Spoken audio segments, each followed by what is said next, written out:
Seorang hamba Allah yang sebenarnya, orang yang menjunjung perintah Allah, menjauhi larangan Allah, dan ridha dengan Allah dan hukum serta ketetapan Allah Subhanahu wa ta'ala. Nah, itulah orang-orang yang disebut Abdullah, haqqa, hamba Allah yang sebenarnya.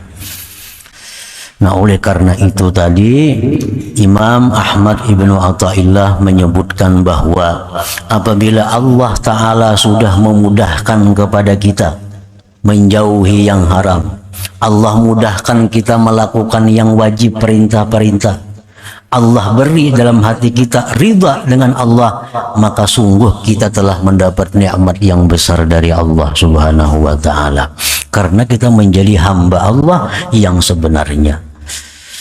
Jadi kada setengah-setengah mengambil. Kalau mengambil di menjunjung perintah aja, menjauhi larangannya, tapi kada ridha, macam orang munafik.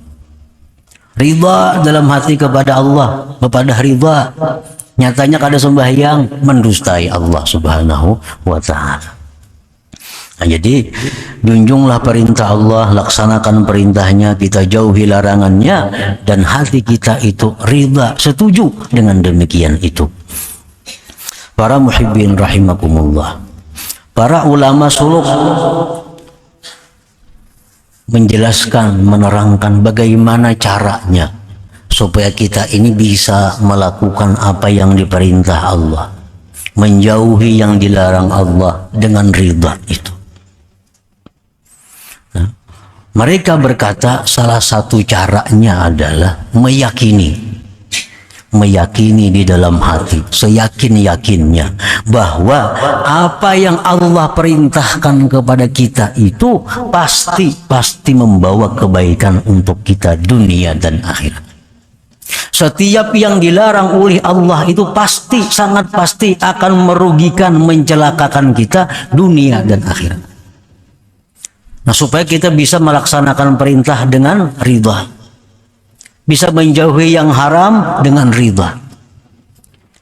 Kita meyakini bahwa bila Allah menyuruh ini, pasti itu ada kebaikan untuk kita dunia dan akhirat. Bila Allah melarang ini, pasti dalamnya ada racun, dalamnya ada bahaya untuk kita dunia dan akhirat.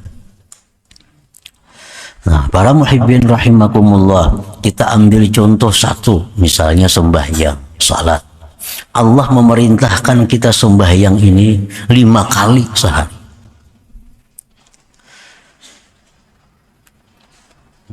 Itu bukan sesuatu hal yang berat dilaksanakan apabila kita menjadi hamba Allah yang sebenarnya.